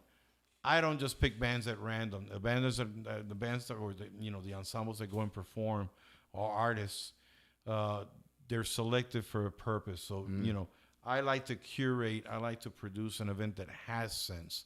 Unfortunately, that's a lost art, nowadays. A lot of people just go for whatever they can afford or whatever's being presented to them. And that kind of takes away from, the level of performances that we've had in the past. But it's only temporary, guys. Yeah. Believe me, it's all going to come back. It's going to come back stronger. Those that are just throwing acts on stage to say they're having an event, they'll go away. New blood will come out and, revitalize that whole spirit. Well, that's the whole thing, man, is that, this pandemic really has put some things in motion and in place in some areas, and it's hurt in other areas. But I wouldn't say hurt. It made us sit back and reevaluate a lot of things. At least I got to. Well, I'm talking about the hurting people who have lost loved ones, and that's kind of tragic. That's tragic, and there's a lot of hurt involved in that. But there's but I do agree with what you're saying. Yeah, you're right. It's it's just repurposing your purpose in life. Right. So I took advantage of it, and I ate a lot and slept a lot. I slept more in that year than I had done in decades. So I caught up with sleep. Studied more music than I cared to account for. So I'm just fresh of ideas and just blazing to the next level on anything I'm doing, for that matter. Right. Okay, so let's talk about Fiesta. Yeah. So Market Square. Guys, all the variety bands, all the good, you have some great variety bands. When I started curating that event, it was very, very narrow in its scope, as into portraying the conjunto, the folk aspect of our music here, and as well as the Tejano. It's always been a stronghold for Tejano, but conjunto is very important. For sure. Yes. So those two together, that was the core, and I sat down with with my wife and Bill Drain, who's always been a good friend, an incredible producer. We both of us have had the pleasure and the opportunity to have produced some of the biggest events San Antonio's ever seen. Yes, sir. We've done it together. You brought me in on a couple of those. I appreciate it, brother. And we'll continue to. Yes, thank you. We'll continue. So we took the event from being that, I just saw being Market Square is like the people's festival.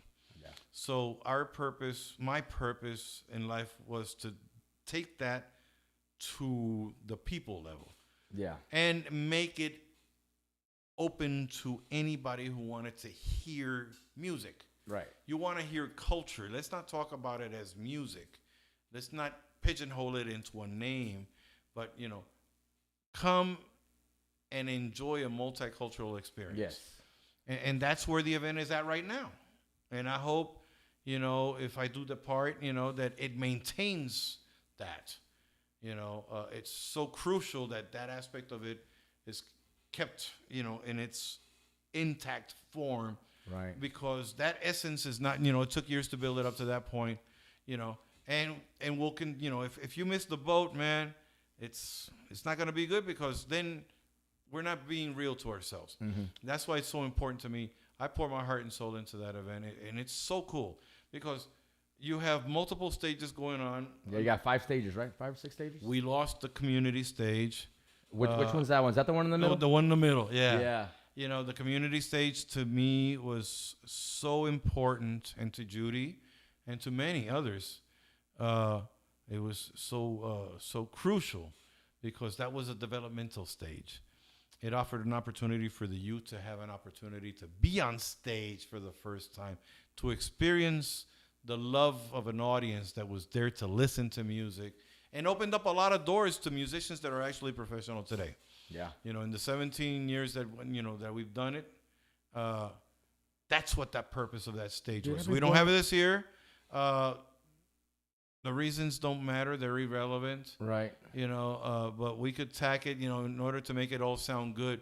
The reason is because we've had some sponsors withdraw, and I mean everything is so it's so fluid right now. There's nothing that would help push the expenditure. And so we're kind of hoping and praying for next year things are going to be different. Exactly. And we're going to, because we already know that a lot of us are getting the. And if not, you know what? I'll come up with an event that does have that type of that stuff. Right. Yeah. So things are going to change next year. We have to have as a city. We need to have more outlets for our talent. Our city, and I'm not being negative, but I just want you to understand the message that I'm sending to all out there. I love what the city has done with the arts and culture. It's amazing. It's a fantastic job, long overdue. But music should have the same, again, the word that we've been stressing. The word for this session is called balance. Okay? And we need to have a balance between the performing arts and the visual arts. I love seeing arts all over the place, murals, and oh my God, that's inspirational. But it would be nice to have more venues, more support on the live music, having our local bands, nurturing them, and allowing them to polish up to launch onto a regional and national level. Yeah. We need more of that. Yeah. And I cannot stress it enough. And if the shoe fits, city, you got it. Yeah, that's cool, man. That's cool. So now we have the stage underneath the highway. Is that one still good? You got the two main stages, which is San Saba. San Saba is the street stage. To me, that's the coolest stage. Yeah, man. Yeah. I got DJ King coming out. Yeah, that's cool. I mean, that's my fun stage. Right. Because that's where people get and throw down, and that's basically the dance floor. Yeah. For Fiesta, because I mean everybody goes. The street right there. So that stage is on Saba. It's very important. Of course, we got Gateway. That's the principal stage. We got all the top headliners. This year, on the newbies, I was able to squeeze in Bobby Pulido's coming in. So that'll be a lot of fun, Bobby showing the new generation. Not so new because I remember when Bobby released his first single, a dear friend of mine was the one who wrote it. What was the name of it? Desvelado, I think that's what it was. Back in '95, George Avena was the one who wrote that song, and it was very cool, very cool. So Bobby's coming in, and there were a couple of things that I wanted to do that didn't happen, but it's not here nor there. The talent is extremely hot, from top to bottom. Of course, your Tuesdays, it's still college night, so. It's an experience for those that had fun or never had the opportunity to have fun. You can go ahead and just use Tuesday. Yeah. You use Tuesday as your excuse to kind of relive those days. What happens at Market Square stays at Market Square. Yeah. On a Tuesday night. Military Monday's going to be happening, and of course the weekends, needless to say, you're my go-to guys, Jay Perez, Ruben Ramos, the posse's going to be out there. They're going to come out. That's cool. So it'll be a lot of fun. Yeah. It'll be a lot of fun. Talent. Okay, you're a day late, $1 short. Yeah. This was a very challenging year for various reasons. For sure, man. I can imagine. Because... How many bands do y'all normally book? Over 300, acts, yeah. Now, this is the problem that we had this year, because we got past it, was that we had the carryover from 2020. A lot of these bands were already contracted. They already had. So we wanted to do right. The contracts from last year. Exactly. We did right. And those that were on contract, we told them, okay, please. That's badass, dude. That's great. Well, I'm a musician. I give respect. First. Yes, before I expect it. And being that I'm a musician, those that don't learn, you got to learn how to respect your peers, and that's one way to do it. Yeah. And of course, yeah, brother. Of course, we had the registration for 21 come on, pile up on top of that. So it was that much more challenging, And so when do you open up those registrations for bands to start entering their names in for the following year? I book the headliners normally right around July, August, September timeframe. But for the local and the regional acts, we normally open that right around November, December timeframe. Okay. And it runs through the end of February. And that's where you go to the Starlight website, starlight-sa.com. Look for the Fiesta icon. Go in there and register. You can even go and register now. It doesn't matter. Oh, that's great. Because there you go, man. There's opportunities that come about that are totally unexpected. Bands that are coming from out of town, the car breaks or something like that. Somebody, unfortunately, gets sick. I got to go. Anything can happen. Exactly. Anything can happen. Any variable like that, I prepare myself.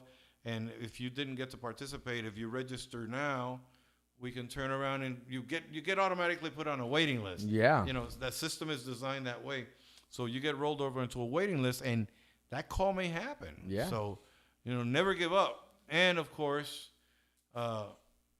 people track me down one way or another. And I'm not going to give you my cell number, though. Don't worry, I'll give it to you. Yeah, I got it. There you go. Yeah, I'll always answer. I'll answer, honestly.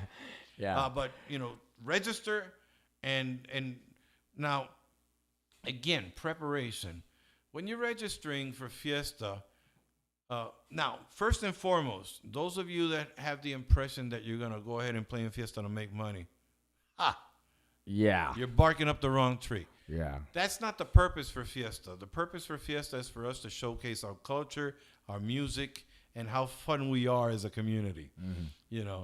I remember doing, when I was playing with Joe Jama back in the early 90s, we did like 14 gigs in 10 days. Yeah. And I think I made like $300 to total. Yeah.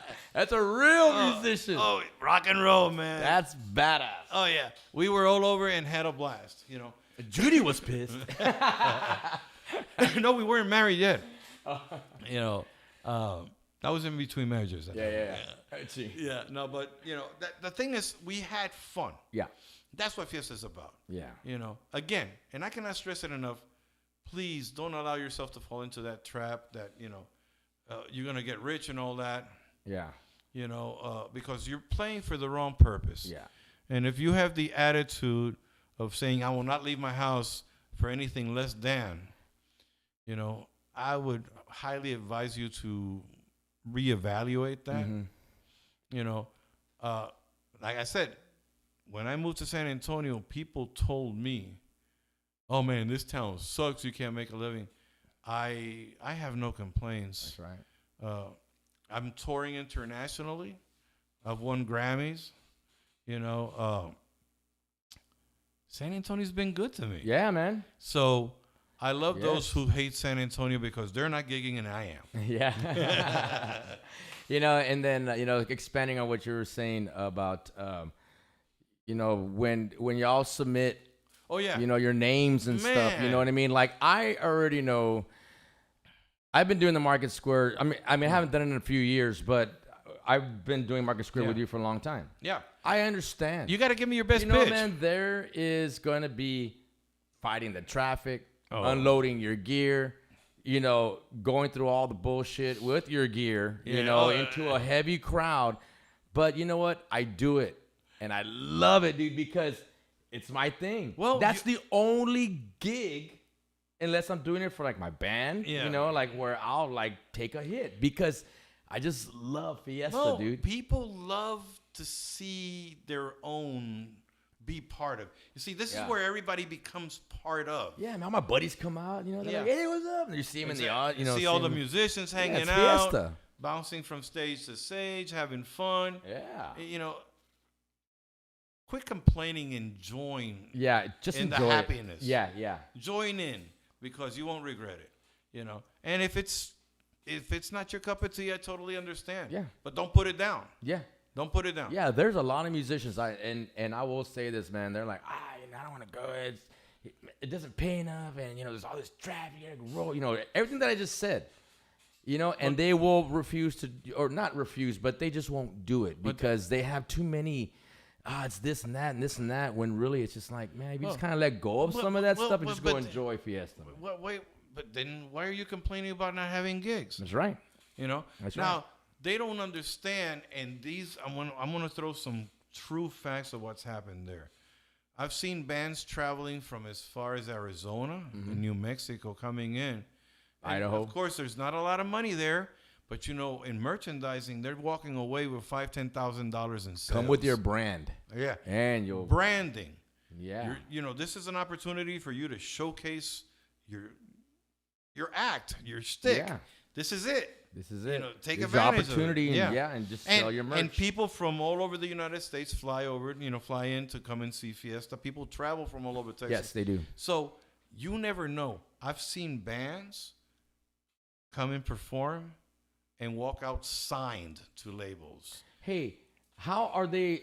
How are these bands? Are they able to sell their merchandise at Fiesta? If you're performing, yes. I set up a booth that gives an opportunity for everybody to sell.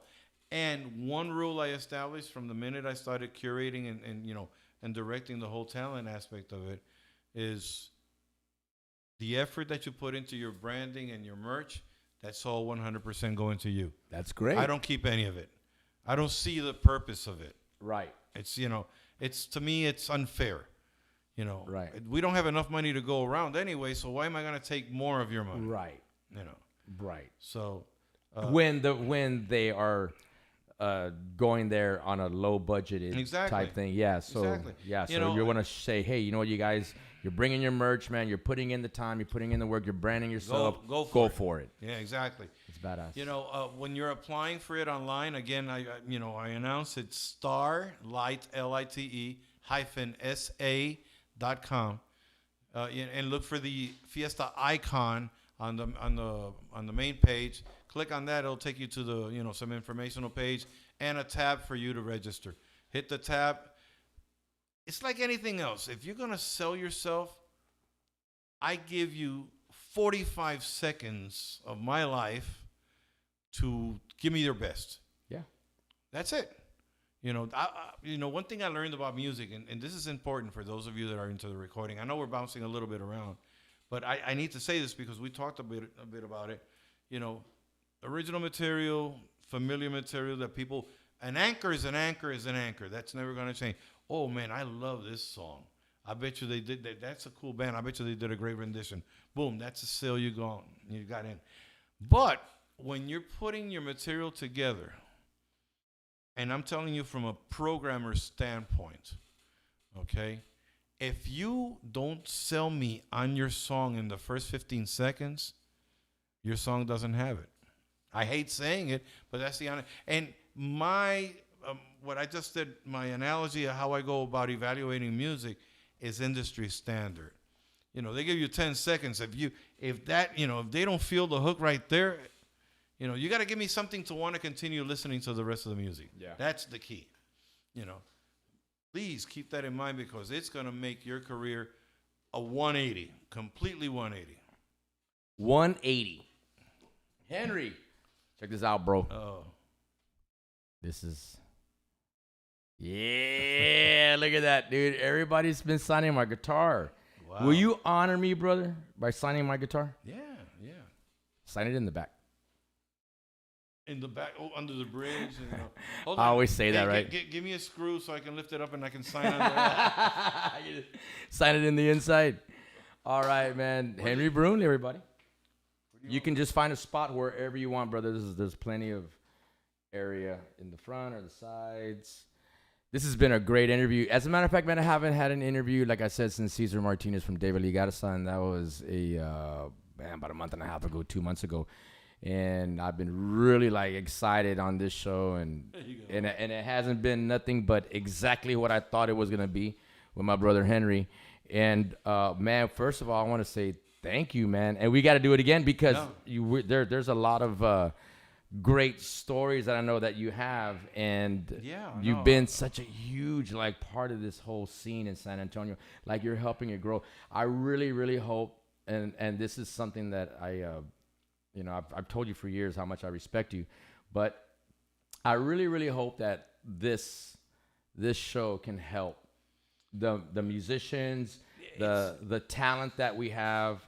You know, I'm going to start focusing on some more local talent here, you know, because there's some bad people in this town. Yeah, I mean, you know. Serious, man. I want to tell you something very interesting. Yes, Not sir. necessarily, besides, you know, out of, say, for example, you know, Joe Lopez, Maz, you know, except for 2 members, the whole band's from San Antonio. Take that to the bank. Yeah. We have some of the best music in jazz. Yes, we do. We have some of the best touring musicians that are home base out of here. You know, we have rock and roll legends living in San Antonio today. You know, and I mean, I can be here telling you how powerful the city is when it comes to its musical community. Again, I cannot stress enough how important it is that we continue bridging these aspects of the community to create a solid community. In that aspect, I praise Austin. They've done an incredible job. But San Antonio kicks ass. Yeah. You know, we are some of the most natural, one of the most talented musicians, you know, communities in Texas. And people do watch what we do. People do take advantage, and people emulate what we do. Yes. So don't underestimate us. We just need to unite. We need to pull together. We need to create a brand as a community that will carry us all through and help the younger generations come through. Yeah. A lot of things have changed, man. And you know what? At the end of the day, I still go to my dad for business advice. Business 101, man. Daddy. You cannot take away the value of just the old school techniques on how the foundation is built, man. You know what I mean? And that's everything. Yeah, it is everything. Okay. It is everything. A couple of last things, because this is going to be the cliffhanger. All right. For part 2. Yes, sir. You know, what matters and what doesn't matter when it comes to selling you as an artist, you know. Be real. Yeah. Don't lie. You know, I saw some resumes, you know, recently that just blew my mind away. You know, words have an interesting way of changing what you're trying to say. And it's not the same you being in a festival that you played at 12 noon than being the warm-up act for Huey Lewis or for Marc Anthony, you know. As my band, you know, opened up for Marc Anthony back in 1996, one of the first times he came over here after busting out a big name, you know. Don't be saying you did or Bruno Mars. I mean, I've seen some. Hey, bro, this world is real small. What, they're name dropping or what? They're name dropping. They're saying that they have shared stage with, and they have done this, you know. So and you know, people are very intelligent. Music critics are very intelligent, and it's a dual-edged sword. You know, the same way they can help you, they can bury you by uncovering the bullshit that you're saying about what you did or you didn't do. Be real. Say, hey, man, my experience is limited, but I know I can smoke you. That's all you got to do. And guess what? Even do more. Do it better. Don't say anything. Just smoke them. There you go. Smoke them. Mr. Henry Brun, everybody. Man, thank you so much for being here, brother. I really appreciate it. All mine, man. Dude, you gave a lot of people, including myself, some great advice, man. And I can't wait to have another conversation with you. You guys have a great night. I want to thank Mr. Henry Brun again for being on the show, Marked Up Live. Next week, I'm going to have Mario Ortiz, keyboard player for Jay Perez, and a great producer, arranger, great friend. I'm going to have him next week. So you guys have a wonderful evening. I'll see y'all soon. I'll see y'all next week. I'm going to be posting up some stuff on health too, guys. Peace so out. Don't forget that, man. I got some stuff coming for you guys. I love you guys. We'll see you later. Party people, come on.